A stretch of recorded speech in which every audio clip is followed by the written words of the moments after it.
My name is Catherine Coleman, and I am the Executive Director for the Ocean Protection Council, and I work for Secretary Laird also as his Deputy Secretary for Ocean and Coastal Policy. I'd also like to introduce my colleague, Abe Doherty, who is specializing in climate change issues and works for the Ocean Protection Council within the Resources Agency. As Dr. Griggs outlined, the sea is rising, and in combination with large storm events, our coastal infrastructure and environment are facing profound changes. Additionally, the chemistry of the ocean is changing, both its temperature and its acidity, along with other parameters.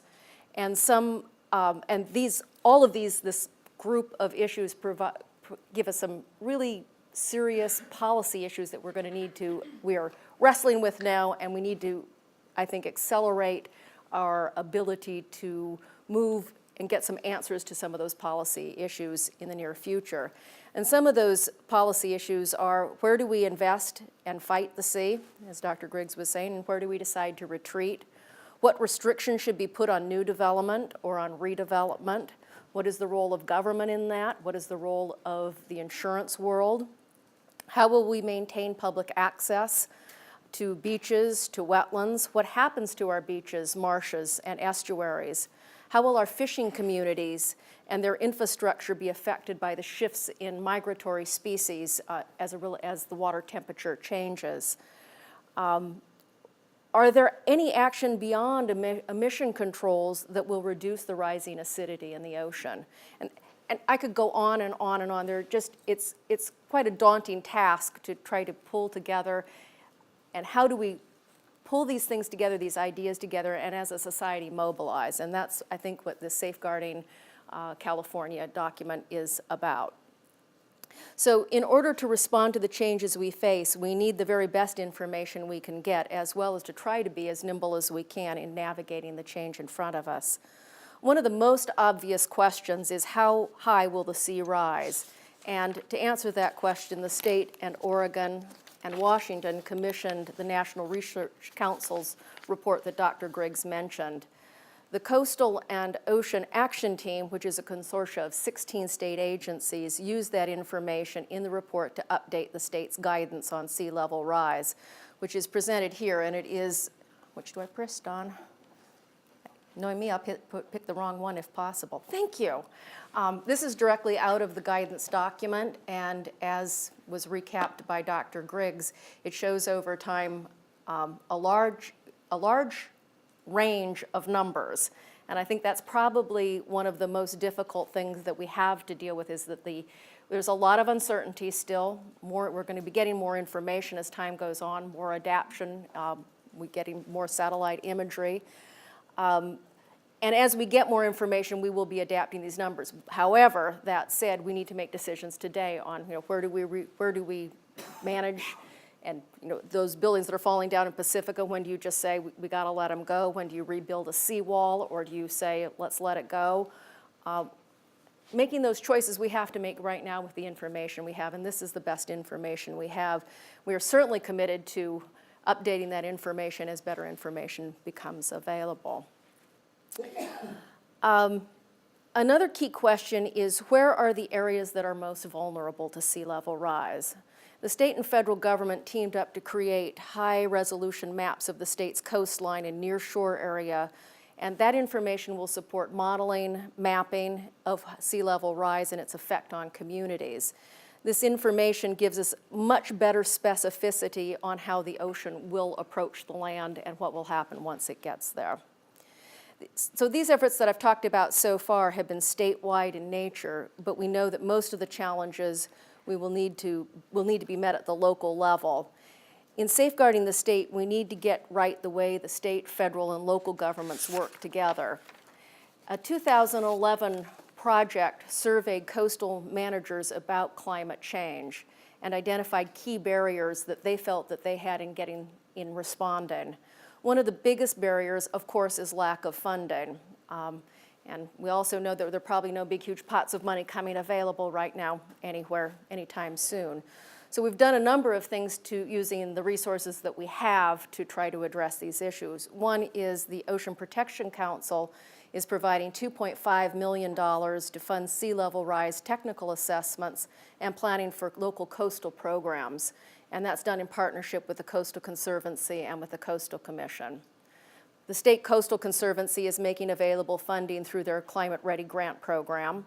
The Department of Water Resources Integrated Resource Water Management Program and the Strategic Growth Council's grants have incorporated sea level rise and sea level rise analyses into their grant programs. So what we're trying to do is to take this guidance we got from the NRC report, we turned it into state guidance, and we're trying to make sure that that information is factored in a risk decision-making framework into the money that we are spending right now. So we hope that these various projects, along with there are so many projects going on at the local level, will provide us with some models of success. I want to just, there are hundreds of projects going on at the local level, and I just wanted to highlight a couple that I think are large in scale and really noteworthy. One is the South Bay Salt Pond Restoration Project, and that project is seeking to demonstrate how to use nature-based adaptation solutions to reduce the risk of flooding and provide habitat and other ecological benefits as well as protecting the human part of the environment. Another is Surfers Point Shoreline Managed Retreat Project, and that's an effort in the city of Ventura where they removed infrastructure near the coast and restored a natural beach, similar to some of the pictures that you were looking at. The project will provide more beachfront area for recreational use and function also then as a natural storm buffer. Another big effort is run out by BCDC and the NOAA Coastal Service Center, and that effort is called Adapting to Rising Tides, and it's a collaborative planning effort that has engaged local, regional, state, and federal agencies and organizations, as well as nonprofit and private organizations with the goal of increasing San Francisco Bay Area's preparedness and resilience. So there are these three really big projects, and they just kind of just absolutely skim the surface of some of the incredibly thoughtful work that's going on in San Diego, LA, Ventura, and all the way up to the coast, all the way up the coast, Crescent City and Humboldt.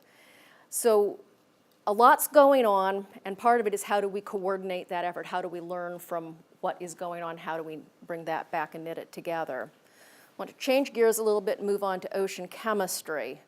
California and Oregon have partnered with Washington and British Columbia and both of our federal governments to create the West Coast Ocean Acidification and Hypoxia Science Panel.